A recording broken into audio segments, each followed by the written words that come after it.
జగన్మోహన్ రెడ్డి ఓడిపోవడం కారణం SC ST minority బీసీలు. ఎందుకు ఓడిపోయాడు తెలుసా అండి మీకు? ఎస్సీ ఎస్టీ నా కొడుకులు, బీసీ నా కొడుకులు డబ్బులు, ఓటుకి డబ్బులు ఇస్తేనే ఓటేసేవాళ్ళం మేము. మా బతుకులకు నువ్వెందుకురా అందరాలు ఇచ్చావు?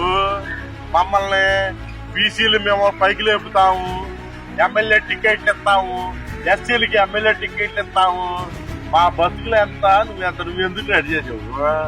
మా బతుకులు ఎవడో ఒకటి దగ్గరికి వెళ్ళి దేహి అని బానిస బతుకులు బతకడమే మాది. ఆ ఓటుకు డబ్బులు ఇచ్చావు చూసావా, ఆ డబ్బులతో మేము ఆనందంగా పొందుతాం.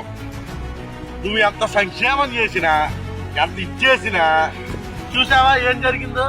ప్రజలు నా వైపు ఉన్నా అన్నారు. అసలు ఎస్టీ నా కొడుకులు, బీసీ నా కొడుకులు, మైనార్టీ నా కొడుకులు నమ్మి నువ్వు ఒక బీసీలు నమ్మి, ఒక మైనార్టీలు నమ్మి, ఎస్సీలు నమ్మి టికెట్లు ఇచ్చావు. ఏమైంది? ఓడు. మా బతుకులు ఏంటి తెలుసా? మాకు కుర్చీలు కాదురా మా బతుకులు. ఆ పూటకి బిర్యానీ దొరికిందా? ఆ పూటకి సాంబార్ దొరికిందా? ఆ పూటకి మేము తిన్నావా తినలేదా? ఆ పూటకి ఓటుకి డబ్బులు ఇచ్చావా లేదా మా బతుకులు. మా బతుకుల్ని నువ్వు మార్చుదామని చూసావే, అది తప్పు తెలుసుకో. నువ్వు చంద్రబాబు నాయుడు లాగా, కాపు సామాజిక పవన్ కళ్యాణ్ లాగా ఈసారి ఆలోచించు.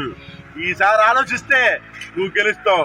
ఎస్టీ బీసీ మైనారిటీ నా కొడుకులు ఎవరైనా సరే ఓటుకు డబ్బులు ఇస్తేనే గెలుస్తారు. సంక్షేమం బొచ్చు పొగడ అనేది అనవసరం.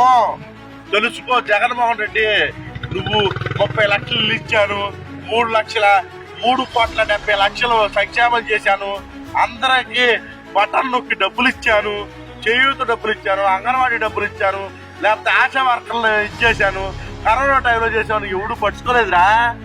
ఓటుకు డబ్బులు ఇచ్చావా లేదా అనేది పట్టుకున్నాను. నీకు అర్థమైందా? మా బతుకులు, మా ఎస్టీ మైనార్టీ బతుకులు ఆ ఓటుకు డబ్బులు ఇస్తే ఆ పూట గడిచిందా లేదా అనేదే మా బతుకులు. మా బతుకులు అర్థం చేసుకో. మమ్మల్ని నమ్ముకొని ఎర్రిపుకు అయిపోయావరా నువ్వు? ఎర్రిపుకు అయిపోయావు నువ్వు మమ్మల్ని నమ్ముకొని. మేము లుచ్చా నా కొడుకు మమ్మల్ని నమ్ముకొని ఎర్రిపుకు అయిపోయావు. కాపులు కమ్మలు కలిసి ఈ రోజు నిన్ను డిపాజిట్ లేకుండా చేశారు. మమ్మల్ని నమ్ముకున్నావు నువ్వు ఎర్రిపుకు అయిపోయావు. ఎందుకు అయిపోయావు తెలుసా నువ్వు? మేము డబ్బుకేరా, మేము లుచ్చాలో. మేము మా లుచ్చా బతుకులు నీకు తెలియక నువ్వు సంక్షేమం అని పెట్టుకొని ఎరుపుకు అయిపోయావు. ఈసారన్నా తెలుసుకో. నువ్వు గెలవాలి. ఎప్పటికైనా సరే మీ అభిమానులమే మేము. కొంతమందివే ఉంటాం, అందరూ అట్ట ఉంటారు. డబ్బులు కమ్ముడిపోయి నా కొడుకులు ఉంటారు. గెలుస్తావు. మళ్ళీ తర్వాత నీదే చెప్తున్నా కదా. బాయ్.